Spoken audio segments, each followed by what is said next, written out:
అందరూ బాగున్నారా? ప్రభువైన యేసుక్రీస్తు వారి అతి పరిశుద్ధమైన నామమున అందరికీ వందనాలండి.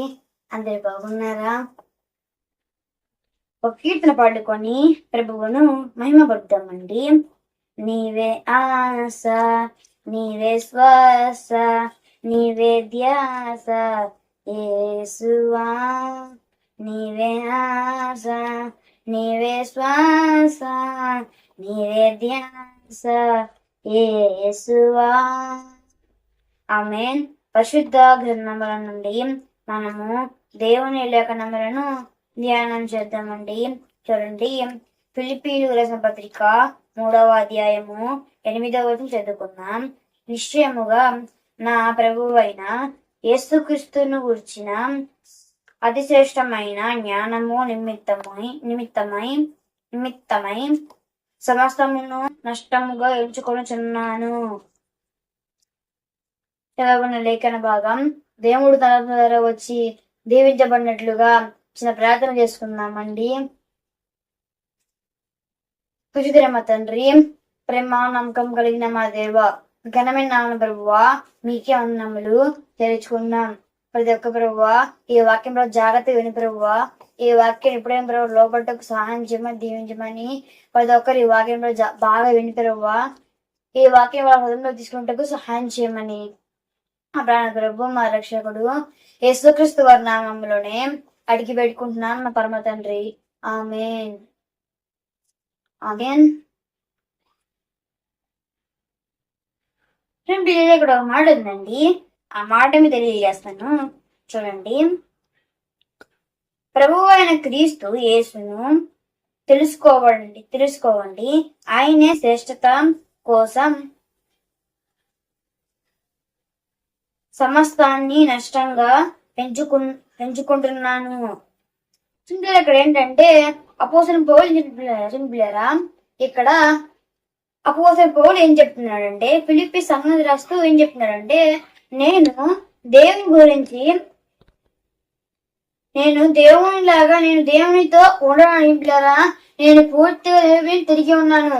దానికోసం నేను ఈ లోకమును అంటే ఈ లోక పాపము నేను నష్టంగా ఇంపిలారా తను దేవుని వెళ్తాకి తన దేవుణ్ణి ఆరాధన చేయడానికి తను ఏం చేశాడంటే చూడండి, తనకున్న మొత్తం పౌలు తనకున్న మొత్తం నష్టంగా చూడండి దేని కోసం, దేవుని కోసము. కానీ ఇక్కడ ఏంటంటే అసలు మనం దేని కోసం దేన్ని వెనకరా. ఇక్కడ ఏంటంటే అపోస్తలుడైన పౌలు దేనికోసం అన్ని ఇచ్చిపిల్లారా, అపోస్తలుడైన పౌలు దేనికోసం అన్ని ఇస్తాడు. కానీ ఇక్కడ మనం ఏంటంటే దేవుని కోసము ఒక ఆరాధన మనం చేయలేకపోతున్నాము. పిల్లారా, మన దేవుని గురించి మనం ఒక ఆరాధన మనము చేయలేకపోతున్నాము. ఎందుకు చేయలేకపోతున్నాం అంటే ఈ పాపం ఈ పాపం ఉందా, ఈ పాపం మనము ఆ పాపంలో లాగేసుకుంటుంది. ఆ భయంకరమైన పాపంలోకి ఆ చెడుతనంలో మనం లాగేసుకుంటుంది. మనం కూడా జ్ఞానం చెంది మనం కూడా పౌరులా మనం ఆలోచించలేరా, మనం కూడా ఆలోచించాలి. ఎప్పుడైతే మనం దేవుని గురించి ఆలోచిస్తామో, ఎప్పుడైతే మనము దేవుని నాకు తన ప్రాణాన్ని అర్పించాడు, నేను దేవుని వరకు ఇంత చిన్నప్పటి చేయకపోతే ఎలా. పౌలు తనకు ఉన్నదంతా అర్పించలేరా, పౌలు తనకు ఉన్నదంతా ఇస్తాడు. సమస్తాన్ని తను నష్టంగా ఎంచుకున్నాడు. దేనికోసం, దేవుని కోసము. తన పౌరుకి దేవుని మీద ప్రేమ ఉన్నది. మనకున్న దేవుని ప్రేమ.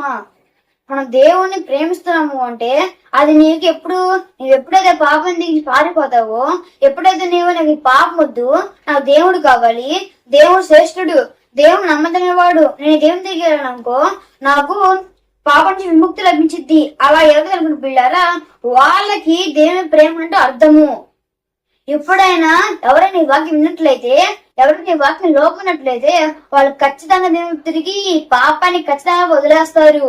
ఈ పాపం వదిలేయాలి. ఎందుకంటే ఈ పాపం ఎంత భయంకరం మనకు తెలియదు. ఈ పాపంగా దేవుడు తన ప్రాణాన్ని అర్పించాడు.